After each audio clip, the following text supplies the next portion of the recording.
Well, hate crimes have become frequent in the United States, and more commonly, the targets are Muslims. That's in a country where Islam remains the fastest growing religion. So how do Muslims, especially those who made a conscious choice to convert, feeling nowadays with Islamophobia on the rise? In the third and final part of his Muslims in America series, RT's Alexei Yarashevsky spent a day with a white American Muslim convert. To some, Islam is the root of all problems. Not all Muslims are terrorists, but all terrorists are Muslim. To many others who have a clue or read and understood the Quran, it's exactly the opposite. It is a peaceful religion, but these other people have a whole political agenda, and I don't understand it. It's horrifying. Something that has been such a very positive in my life is now being portrayed as a training ground for mindless maniacs, really, who don't care who they murder.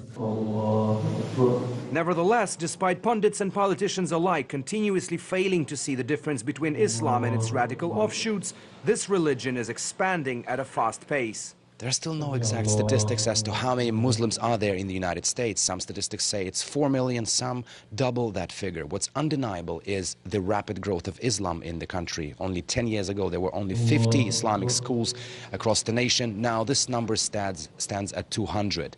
The same applies to Islamic centers. This number has tripled over the last 2 decades. And to a certain extent, Islam can credit converts for its growth. But if this religion is evil, as some believe, why would people growing up in other environments want to join it? My attraction to Islam had to do with just what I had learned about the scriptures.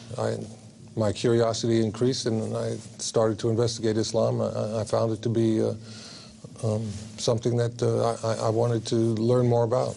We spent a day with a convert to find out.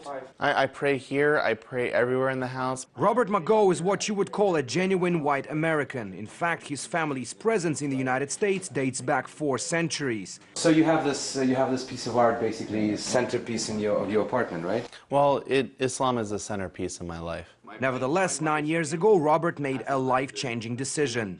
I was raised Christian, and I always liked the idea of monotheism. When I learned about Islam and how it has a monotheistic focus very similar to Judaism, but it has a place for Jesus as a respected prophet, it clicked.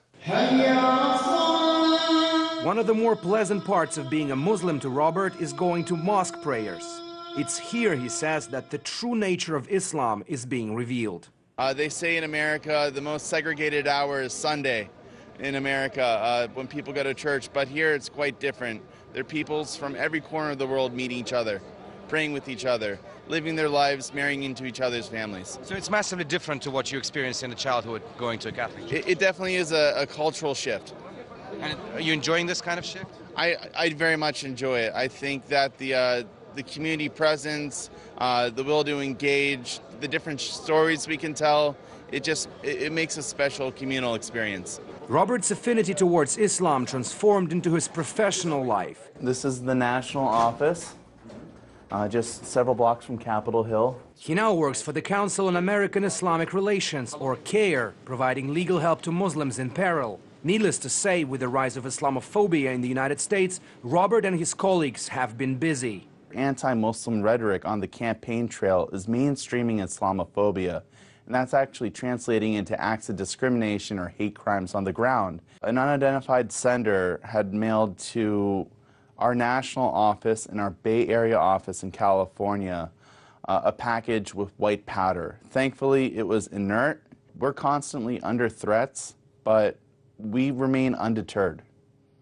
I think that this only inspires us to work harder. We're a lightning rod that attracts this type of hate, but we understand that the whole community is under a similar threat.